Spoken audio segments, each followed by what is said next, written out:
আজকের এই ভিডিওতে আমি দেখাবো কিভাবে কিষাণ মান্ডিতে সরকারিভাবে ধান বিক্রি করার জন্য কার্ড করবেন, নিজের নাম কিভাবে রেজিস্ট্রেশন করবেন, কত দিনে রেজিস্ট্রেশন সম্পূর্ণ হবে, কোন কোন কাগজপত্রের প্রয়োজন হবে এবং কোথায় গিয়ে আপনাকে আবেদন করতে হবে। পুরো বিষয়টি সহজভাবেই আপনাকে বিস্তারিতভাবে বুঝিয়ে দিয়েছি আমি ভিডিওতে। এই ভিডিওটি শেষ পর্যন্ত মনোযোগ দিয়ে দেখুন। এমন আরও গুরুত্বপূর্ণ সরকারি তথ্য পেতে আমাদের চ্যানেলটিকে সাবস্ক্রাইব করে পাশে থাকুন।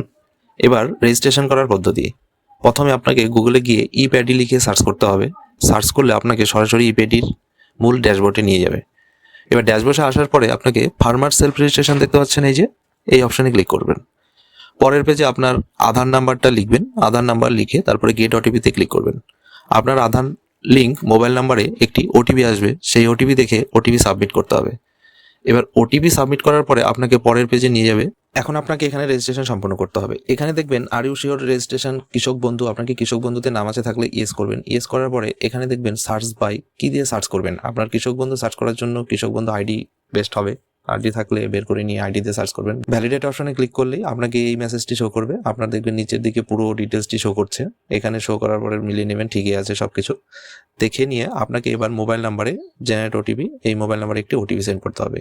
এই মোবাইলে ওটিপি সেন্ড করলে আপনার মোবাইল থেকে ওটিপিটি দেখে এখানে ওটিপিটি ইনপুট করবেন। ওটিপিটি দেওয়া হলে ভ্যালিডেট ওটিপিতে ক্লিক করবেন।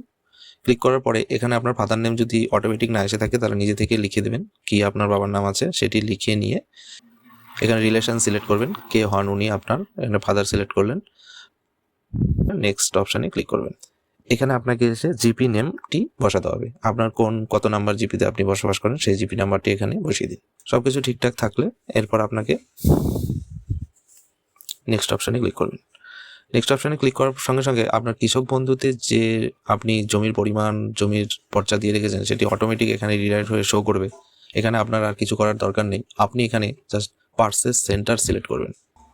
পার্সেস সেন্টার সিলেক্ট করা হলে নেক্সট অপশানে ক্লিক করবেন। নেক্সট অপশানে ক্লিক করার সঙ্গে সঙ্গে আপনাকে পরের পেজে আপনার ব্যাঙ্ক ডিটেলস, আপনি কৃষক বন্ধুর টাকা কোন অ্যাকাউন্টে পেয়ে থাকেন সেই অ্যাকাউন্টের ডিটেলস এখানে শো করবে। এখানে অ্যাকাউন্ট টাইপটা আপনি সিলেক্ট করে দেবেন। আপনাকে এখানে রিএন্টার অ্যাকাউন্ট নাম্বার বসাতে বলবে। আপনি এখানে অ্যাকাউন্ট নাম্বারটি বসিয়ে দেবেন। অ্যাকাউন্ট নাম্বারটি বসানো হয়ে গেলে নেক্সট অপশানে ক্লিক করবেন। নেক্সট অপশানে ক্লিক করার পরে আপনি এই পেজে এলে দেখবেন আপনাকে এখানে ডকুমেন্ট আপলোড, এখানে আপনাকে কিছু ডকুমেন্ট আপলোড করতে হবে। তার মধ্যে এখানে voter ID card, land document, bank passbook, এগুলো আপনাকে পিডিএফ আকারে 2 MB সাইজে আপনাকে এখানে আপলোড দিতে হবে। এখানে আমি পুরোপুরি আমার ডকুমেন্টগুলো আগে থেকে আমি বানিয়ে রেখেছিলাম, সেগুলো আপলোড করে নিলাম। করে নিয়ে এবার সাবমিট অপশানে ক্লিক করব। সাবমিট অপশানে ক্লিক করলেই আপনার প্রসেসটি, ফর্ম ফিল আপটি পুরোপুরি ক্লিয়ার হয়ে যাবে। এখন এখানে দেখতে পারবেন আপনার application number, farmer registration name কার নামে করলেন সব কিছু এখানে শো করবে। অ্যাকনোলেজমেন্ট নাম্বারটি পিন করে আপনার কাছে রেখে দেবেন এবং কিছুদিন অন্তর আপনি স্ট্যাটাস চেক করবেন। দেখবেন আপনার ফার্মার রেজিস্ট্রেশনটি পুরোপুরি কমপ্লিট হয়ে গেছে। ধন্যবাদ সকলকে ভিডিওটি দেখার জন্য।